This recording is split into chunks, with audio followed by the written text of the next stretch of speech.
What's good, people? It is Tony the Savant. And before we get started, please like this video, share this video, hit the notification bell so we can be so you can be notified when I'm dropping content and going live on the channel. As well, if you haven't already, please subscribe to the channel as I drop content daily, go live daily, stay busy on the platform.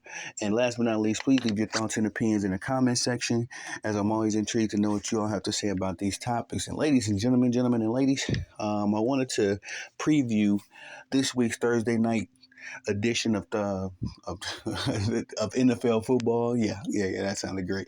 I meant to say this week's NFL's edition of Thursday Night Football. But anyway, um, between the Tampa Bay Buccaneers and the Atlanta Falcons. Now, this is going to be a great game, in my opinion, as it's another one of those division rivalry games. And it's like every time I go live and talk about a particular football game, it's a division rivalry game.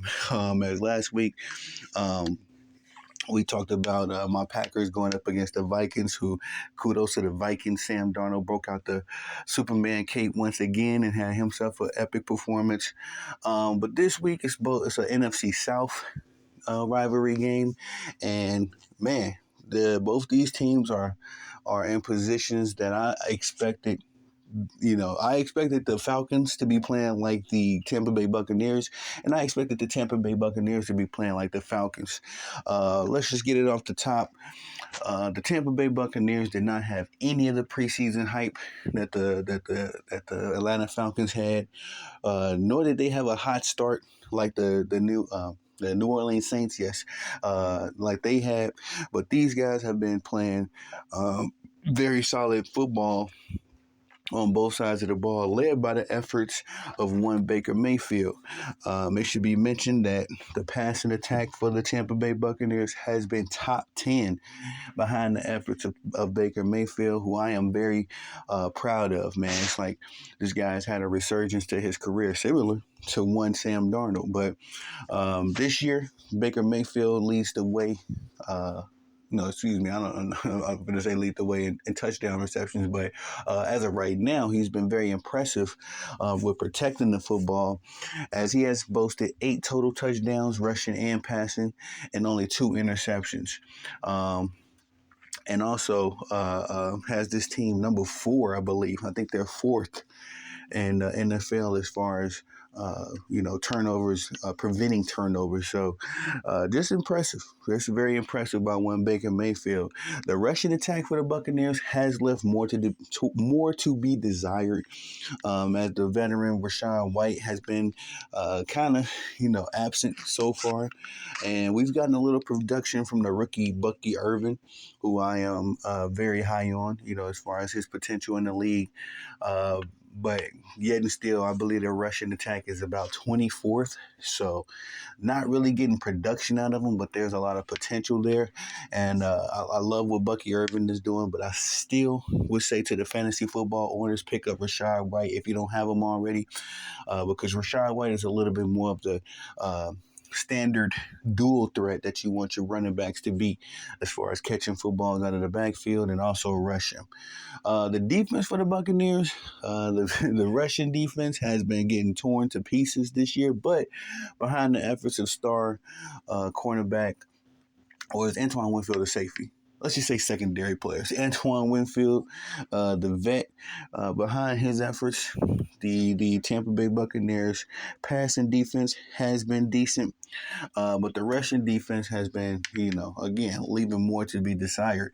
Saquon Barkley was able to rip off nearly a 60-yard run on them last week. But outside of that, kudos to them. To their credit, the Russian defense wasn't that bad versus the Philadelphia Eagles. It's just the Eagles, they're just one of those teams, man. You just never know with the Eagles. They can give you.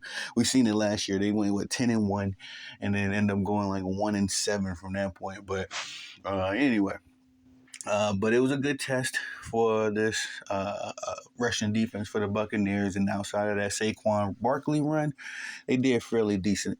On the Atlanta side of the football, again, this is a team that I expected to be 3-1 at this point in the season, behind the $180 million man and Kirk Cousins. Not only that, they bought in, I believe, the cat's named AJ Terrell and Matthew Judon.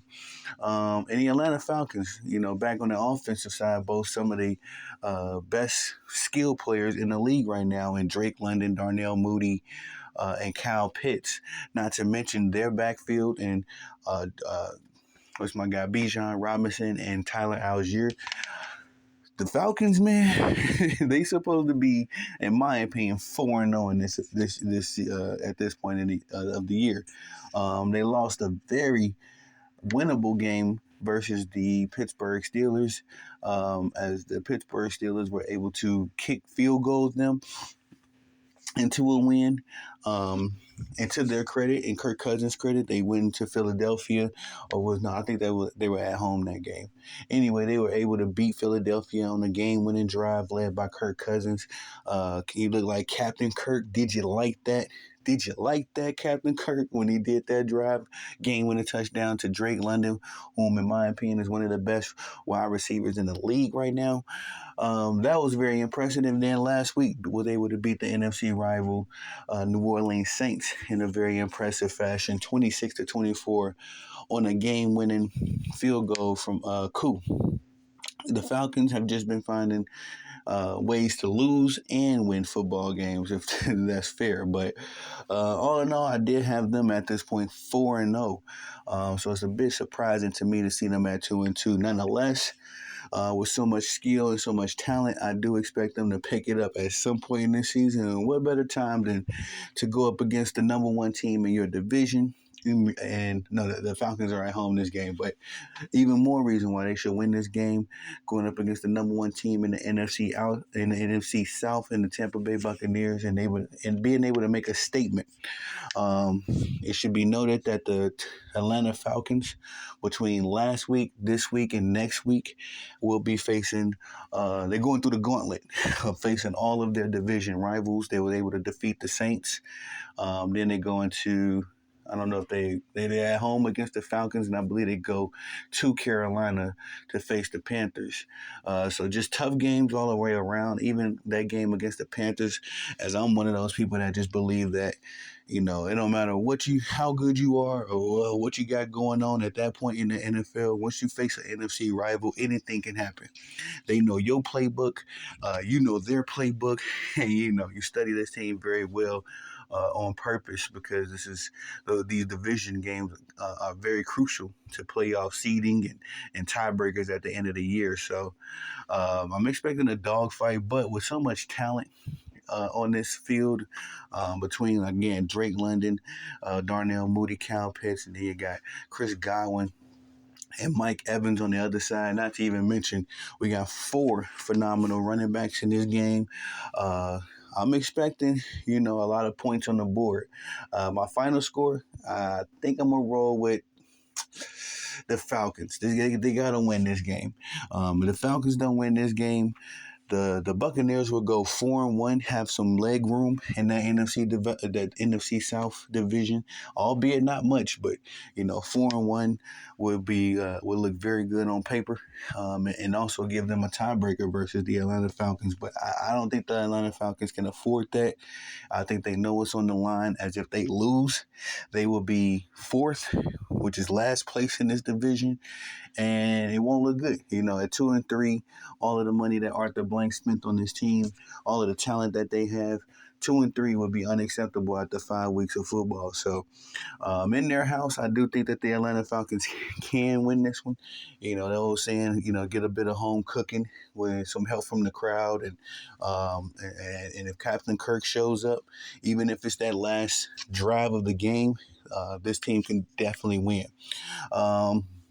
Outside of that, both these defenses have been a little fugazi, although, albeit they got a lot of stars on both sides of the defense as well. The Antoine Winfield, to my knowledge, I have to go look at um, the injury report once more, but I believe he is out this game. So if that's the case, man, Kirk Cousins will really get busy. But the Buccaneers defense do have, what's these brothers' name? Jamel Dean, and I believe the other cat name is McCollum. Hold on, I put it in my notes. Zion McCollum. They've been an excellent duo. The passing defense for the Buccaneers hasn't been elite, but it's been essentially what's holding the defense together. The run defense for the Buccaneers it did pretty good against the Philadelphia Eagles, but outside of that, they've given up, I believe, like 110 yards a game, if I'm not mistaken. Y'all forgive me, man. I make notes. I'll have notes like written on my hand, and I'll have notes written in one notebook and another notebook. I get real 8 Mile-ish when it comes down to these sports notes, but at the same time, I'm just going off the top of my head what I remember from my notes. But we'll see. We'll see. Like I say, I got this game 34-24 Falcons. I don't think they can afford to drop this game. And if they are able to win, then we'll have a tie at first for the NFC South, as both these teams will be 3-2 at that point. But we'll see. It won't seal anybody's fate for football or playoffs and all that stuff, as they'll have another meeting. But whoever wins this game, they will have, a bit of a head start against the other. As like I said, division rivalry games are always funny, and they always come into play at the end of the season. So you don't want to play around with your food. But again, I got the Falcons pulling this one off. We'll see if Captain Kirk can show up. Well, we can see if the Tampa Bay Buccaneers can show up, as I've coined them. Because again, Baker has gotten this team, the passing offense anyway, is top 10. I think they're 10th in points scored, the 10th in points scored, and also 10th in passing yards. And it was another stat, but off the top of my head, I can't recall it. But this is all behind the arm and efforts of Baker Mayfield, who has given the Buccaneers a lot of hope and a little light in the post-Tom Brady era. So kudos to him, man. Kudos to him. But that's all I got for y'all on this video. Please like this video, share this video, hit the notification bell so you can be notified when I'm dropping content and going live on the channel. As well, if you have not already, please subscribe to the channel as I drop content daily, go live daily, stay busy on the platform. And last but not least, please leave your thoughts and opinions in the comment section. I'm always intrigued to hear what y'all got to say about these topics, especially some football. I am Tony the Savant. Peace.